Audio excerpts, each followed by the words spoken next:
Canadian House of Commons and Senate produce a range of documents for members, staff, and the general public that record the business of both parliamentary chambers. We have access to a rich historical collection for the House and Senate journals, as well as the House of Commons sessional papers, although the journals seem easier to access than the papers. Digitized copies of the historical issues of the journals, those published between 1867 and 1993, are available online, while print copies can be found at key depositories. Digitized copies of the published collections of sessional papers from 1867 to 1930 are available, while print copies are available via various depositories. The journals are the official record of the business of the House of Commons and the Senate. That is, they record all the decisions and transactions of both chambers.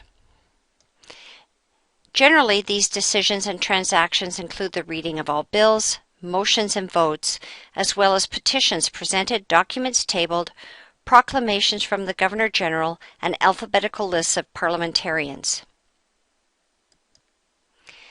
The layout or agenda for these documents typically follow the order of business for a sitting of each chamber, and the daily journals are available for each session of each Parliament of the Dominion of Canada between 1867 and 1993. Not only are these documents the daily record of government business, but taken collectively they trace the legislative process, that is, the passage of legislation from bill to statute. The historical documents include the revised and final versions of the journals that were printed and bound at the end of each session. So let's take a look at how to find these historical documents and what's inside. On the Parliament of Canada website, we can click on Parliamentary Business and see that the business is divided by chamber. If we start with the House of Commons chamber and click on Previous Sittings Journals, and then scroll to the bottom of the page, we find a link to the historical debates and journals of the House of Commons 1867 to 1993. The Library of Parliament has a searchable database that allows us to apply a number of filters, but we can also click directly to the documents for both chambers. So let's start with the House of Commons, and we find a numeric list by Parliament and session. So if we look at the journal for the first sitting of the first session of the first Parliament, which was held on November 6, 1867, we can see at that first sitting that there was a proclamation from Queen Victoria. It also included a list of elected members or parliamentarians, as well as other greetings. If we go to the journal for November the 8th, we see what might be a more typical sitting, which would include petitions being brought and tabled,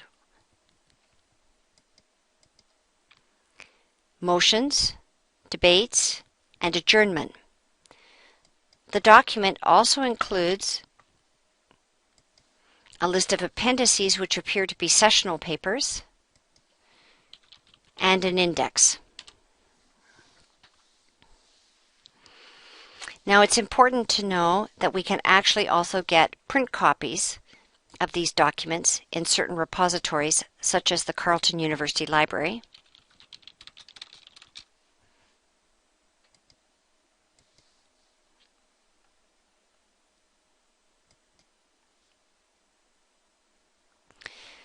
Likewise, the historical journals for the Senate are also available using the same basic navigational path. This time, however, we'll choose the drop-down menu and then go to Historical Journals, but it takes us back to the same Library of Parliament searchable database. So we can click on the journals for the Senate, First Parliament, First Session,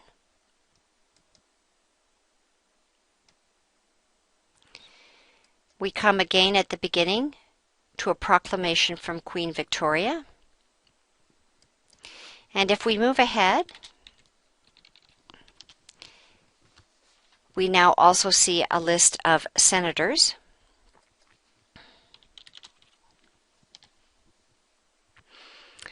as well as what might be a more typical daily session starting on the 6th of November, which includes a list of honorable members present by province.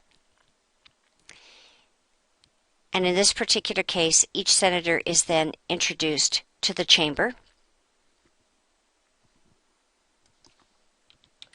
There's also a list of appendices, which again seem to include what could be considered sessional papers.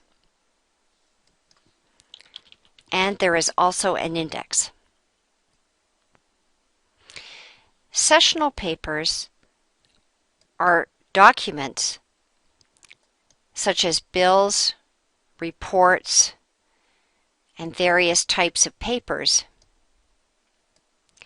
that are formally presented or tabled with the House or filed with the clerk.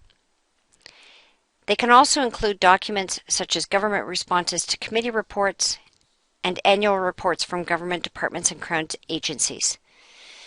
I found that the historical sessional papers were not as easy to access as the 19th and 20th century journals, at least those up to 1993. But we can search in the catalogues of various depositories, such as the Carleton University Library.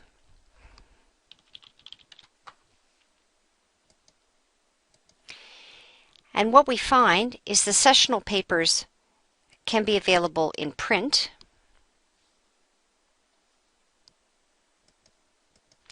but they can also be available electronically up to 1930 through Early Canadiana Online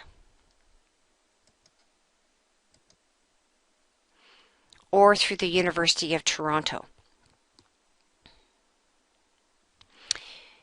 You could also go to the Internet Archive